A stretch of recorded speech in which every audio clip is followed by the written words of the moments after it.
안녕하세요, 군사돋보기입니다. 최근 사우디아라비아가 한국 무기를 대규모로 도입함으로써 방산 자립을 실현시키려 하고 있으며, 이로 인해 우리나라의 방산 기업들이 사우디에 육해공군 무기들을 대규모로 수출할 경우 100조 원 단위에 육박하는 수출 계약을 체결하게 될 것이 예상되고 있습니다. 원래 사우디는 미국의 오랜 우방국이었고 미국으로부터 수많은 무기들을 도입해 운용해 왔습니다. 그러나 사우디는 최근 몇 년간 정치적인 입장의 차이로 관계가 크게 틀어진 바 있는데요. 이 빈틈을 러시아와 중국, 파키스탄을 비롯한 많은 나라들이 노리고 있으며, 중동에서 가장 부유한 사우디로부터 방산무기 수출 대박을 터뜨리려 애쓰고 있습니다. 그러나 어떤 방면으로 살펴봐도 현재 사우디가 원하는 무기 체계들을 원하는 조건으로 조달해 줄 수 있는 것은 오직 우리나라 대한민국이 유일한 상황인데요. 그 이유는 무엇일까요? 현재 사우디가 큰 관심을 보이고 있는 우리나라의 무기 체계들은 어떤 것들이 있으며, 사우디가 원하는 수준의 전력을 구성하기 위해 육군 전체에서 얼마나 거대한 규모의 수출 이익을 우리가 얻을 수 있을지 살펴보겠습니다. 전문가는 아니지만 해당 분야의 정보를 조사 정리했습니다. 본의 아니게 틀린 부분이 있을 수 있다는 점 양해해 주시면 감사하겠습니다.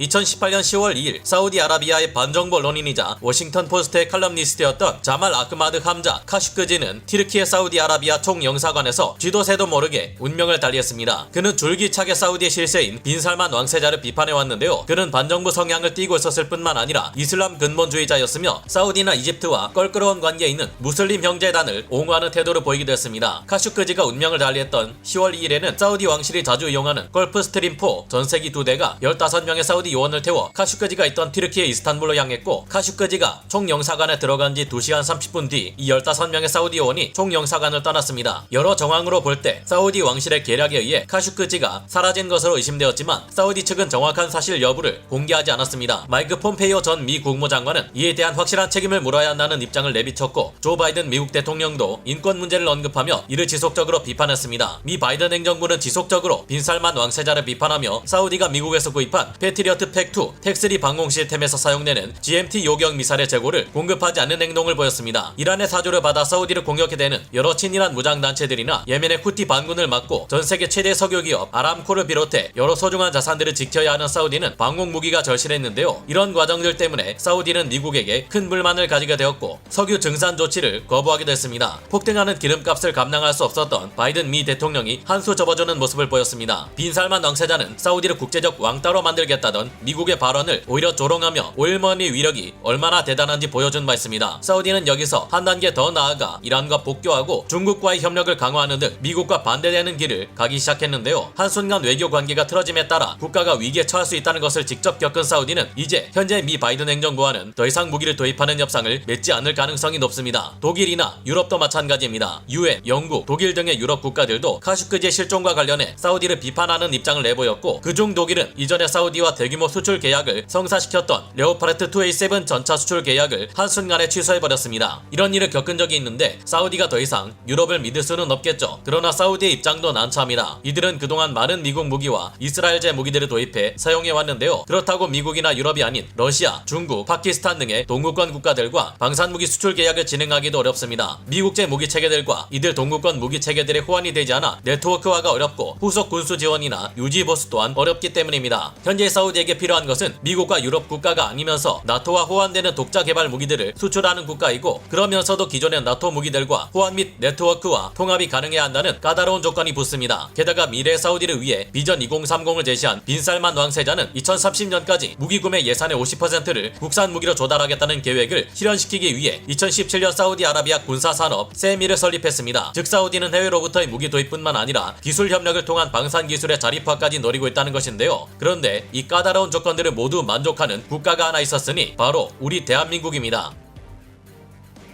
사우디는 많은 양의 노후된 무기를 운용 중에 있으며, 현재 이들을 대체하기 위한 무기 구매 규모만 해도 모두 합해 최소 100조 원을 넘어서는 어마어마한 수준입니다. 우선 육군에서는 M47 드래곤 대전차 미사일과 핫 대전차 미사일을 신형 대전차 미사일로 대체해야 할 입장인데요. 언론을 통해 알려져 있지 않을 뿐이지 사우디는 이미 우리나라로부터 비공식적으로 AT-1K 현궁 대전차 미사일을 도입해 사용하고 있으며, 이 무기의 성능에 매우 만족하고 있는 것으로 드러났습니다. 이 무기가 얼마나 많이 필요할지는 알기 어렵지만 만족한다는 태도를 보인 만큼 앞으로도 현궁을 더 많이 도입해 사용할 가능성이 충분합니다. 다음으로 사우디는 오래된 M60A3 전차 660대와 프랑스제 2세대 전차 AMX 30SA 전차 250대를 운용 중인데 이들을 교체해야 합니다. 우리나라는 지난해인 2023년 UAE의 방산 전시회 IDEX 2023에서 중동의 국가들이 사용하기 좋은 K2표 전차의 개량형 K2ME 전차를 선보였는데요. 이 전차는 기존의 K2 전차의 신형 증가 장갑과 중동의 사막 환경에 특화된 양압 장치를 탑재하고 있습니다. 또한 적의 대전차 무기나 드론을 막기 위한 능동 방어 장치를 갖추고 있어 사우디는 물론 UAE, 오만, 이집트까지 도입해 큰 관심을 드러냈던 전차인데요. K2 전차 수출 가격은 보통 대당 150억 원 정도지만 K2ME 전차는 이에 개량형이며 라이센스 생산이 가능할 것을 전제 조건으로 수출되는 만큼 대당 200억 원 이상의 가격으로 수출될 듯합니다. 만약 사우디 육군이 기존의 M60A3 전차와 AMX-30SA 전차 모두를 K2ME 전차로 대체한다면 이를 통한 수출 이익은 18조 2천억 원에 달합니다. 전차 외에 사우디군은 M2A2 미국제 브래들리 보병 전투 장갑차 400대와 프랑스제 AMX-10P 보병 전투 장갑차를 300대 보유하고 있는데 이들 역시 일부나마 새로운 신형 장갑차로 대체해야 할 입장입니다. 이를 위한 가장 좋은 선택은 역시나 AS-21 레드백 보병 전투 장갑차인데요. 이들 700대 모두를 대체하게 될 경우 AS-21 레드백 장갑차가 대당 110억 원에 이른다는 것을 감안했을 때 7조 7천억 원의 수출 이익을 얻을 수 있다는 계산이 나옵니다. 사우디군은 이외에도 노후된 미국제 M113 병력 수송 장갑차를 3,200대 보유하고 있는데 이들 역시 대체 대상입니다. 이미 사우디군은 이를 대체하기 위해 우리나라의 타이곤 장갑차를 도입해 사용 중이며 앞으로도 추가로 도입할 가능성이 높아 보이는데요. 사우디군은 우리에게서 K239 천무 다연장 로켓을 도입했고 최근 이스라엘 하마스 전쟁의 영향으로 국경지대가 위기에 처하자 직접 이를 실전에 사용하기도 했습니다. 사우디군은 타이곤 장갑차를 도입해 이들 다연장 로켓을 호위하는 기계화 부대 장비로 30대를 도입해 운용 중에 있습니다. 타이곤 장갑차의 가격을 하나 측에서는 대당 20억 원에서 30억 원 정도로 책정하고 있는 상황입니다. 나머지 3,170대의 M113 장갑차를 타이곤 88 장갑차로 대체하게 될 경우 최대 9조 5,100억 원의 수출 이익을 볼 수 있을 겁니다. 여기에 전세계 베스트셀러 자주포로 자리 잡아가는 한국의 K9 자주포가 빠질 리 없습니다. 사우디군은 중국제 PLZ-45 자주포 74문을 보유 중이고 미국제 M109A2, A3, A5 자주포를 740문, 프랑스제 AU-F1 자주포를 93문 보유하고 있는데요. 사우디는 900문에 달하는 이들 자주포 전력을 대체하기 위해 한국에 K9A2 자주포를 도입하거나 향후 더욱 개량된 성능을 가지고 태어날 K9A3 자주포를 도입할 수 있을 것으로 예상됩니다. K9A3 자주포는 분당 6발에서 10발의 155mm 포탄을 발사하고 58 구경장 포신을 탑재해 사거리가 100km 이를 것을 목표로 잡고 있습니다. 만약 900문의 K9A2 자주포를 도입한다고 가정할 경우 K9A1 자주포의 가격이 40억 원대라는 점을 감안하면 최소 3조 6천억 원 이상의 수출 이익을 얻을 수 있을 것이 예상되는데요. 사우디군이 운용하고 있는 2,500대 현미 트럭들 또한 우리가 개발한 소형 전술 차량 파생형을 도입해 대체할 수 있을 것이 예상됩니다. 한국이 개발한 소형 전술 차량은 M랩 지뢰 방호 차량, 스와트 경찰 특공대 차량, 대공 미사를 탑재한 차량, 대전차 미사를 탑재한 차량, 정찰 수색 차량, 군안 차량, 의무 후송 차량, 지휘통신 차량, 화물 운반 차량, 병력 수송 차량 등 매우 다양한 파생형으로 나눠지는데요. 이 차량은 모델에 따라 대당 가격이 다 다르겠지만 보통 약 2억 원 정도이며 사우디군이 이를 2,500대까지 도입할 경우 수출 이익은 5천억 원에 이를 것으로 보입니다. 이를 모두 종합해보면 무려 39조 5,100억 원이라는 어마어마한 수치가 나오는데요. 물론 사우디군은 기존의 미국제 무기들과 우리나라에서 도입할 무기들을 혼합해 운용할 수 있으며 이렇게 될 경우 수출 물량은 줄어들 수 있기에 그에 따른 수출 이익 또한 더 작을 수 있습니다. 그러나 사우디군이 도입하기 위해 관심을 보이고 있는 다른 해군과 공군의 한국 방산무기 도입에 따른 수출 이익까지 모두 더해볼 경우 그 수치는 아무리 작아도 100조 원을 훌쩍 넘긴다는 계산이 나옵니다. 다만 이전의 카슈크지와 관련된 사건을 부각시키지 않으려 했고 사우디와의 관계를 더 개선할 여지가 있는 트럼프 전 대통령이 다시 새로운 미국의 대통령이 된다면 상황이 어찌 달라질지 알 수 없을 겁니다. 그러나 오랜 우방국 관계를 가져왔던 사우디도 미국의 정권이 바뀜에 따라 국가의 안보가 위협받는 상황이 올 수 있다는 점을 절실히 깨달았다는 것을 감안해 볼 때 앞으로 10년 동안 한국과의 긴밀한 MOU를 체결한 사우디가 한국산 무기들을 대량으로 도입하게 될 가능성은 높다고 볼 수밖에 없을 듯하네요. 앞으로 사우디에서 들려올 희소식을 기대하며 오늘 군사 돋보기 여기서 마치겠습니다. 감사합니다. 영상을 재밌게 보셨다면 구독, 좋아요,